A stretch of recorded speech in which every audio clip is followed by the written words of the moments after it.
1984, written by George Orwell and published in 1949, is the most terrifying political novel ever written because everything it warns about has, in some form, come true.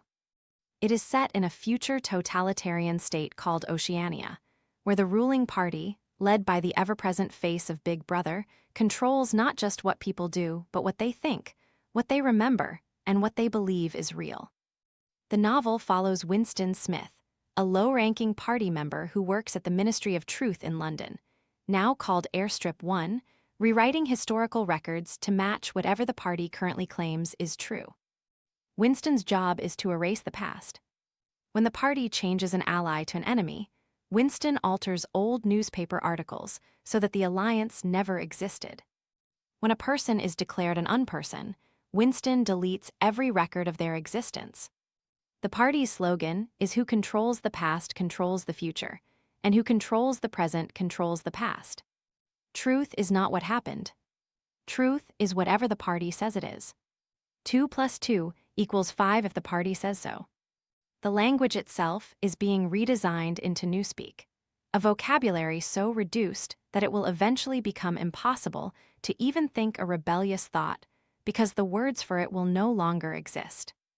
Winston hates the party but has no way to resist it. Telescreens in every room watch and listen to citizens at all times. The thought police arrest anyone whose facial expression, body language, or muttered words suggest disloyalty. Children are trained to spy on their parents and report them. Fear is so pervasive that people learn to control not just their words, but their unconscious reactions. Winston keeps a secret diary, writing in tiny script in a corner of his apartment where he believes the telescreen cannot see him. The act of writing the words down with Big Brother is a death sentence if discovered. Then Winston meets Julia, a young woman who works in the fiction department and outwardly appears to be a fanatical party loyalist. She slips him a note that reads simply "I love you." They begin a secret affair, meeting in hidden rooms and in the countryside beyond the city, stealing moments of human connection in a world designed to make connection impossible. Julia is not interested in politics or philosophy. She rebels through pleasure, through the simple act of being human in a system that demands she be a machine.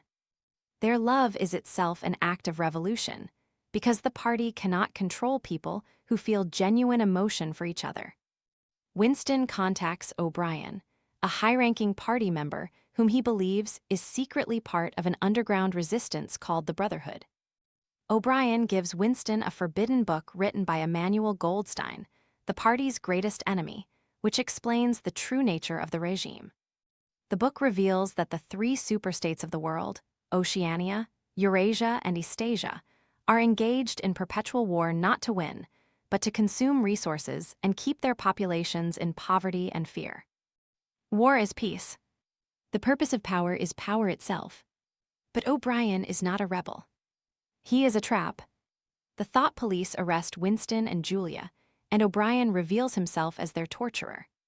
In the Ministry of Love, Winston is subjected to weeks of physical and psychological torture designed not to punish him, but to genuinely change his mind. O'Brien does not want Winston to confess, while secretly still believing he is right. He wants Winston to actually believe that the party is right, that 2 + 2 really does equal 5, that freedom is slavery and ignorance is strength. The torture escalates until Winston is taken to room 101, where every prisoner faces the thing they fear most. For Winston, it is rats. When a cage of starving rats is strapped to his face, Winston breaks completely. He screams for them to do it to Julia instead, betraying the one person he loved. He is released, hollow and obedient. In the novel's final scene, Winston sits in a cafe, drinking gin and watching a telescreen announcement of a military victory. A tear rolls down his cheek. He loves Big Brother. Orwell's point is not that tyranny will always win. It is that tyranny wins when it destroys the capacity for love, for truth, and for independent thought, and that the price of allowing it to take root is the loss of everything that makes us human.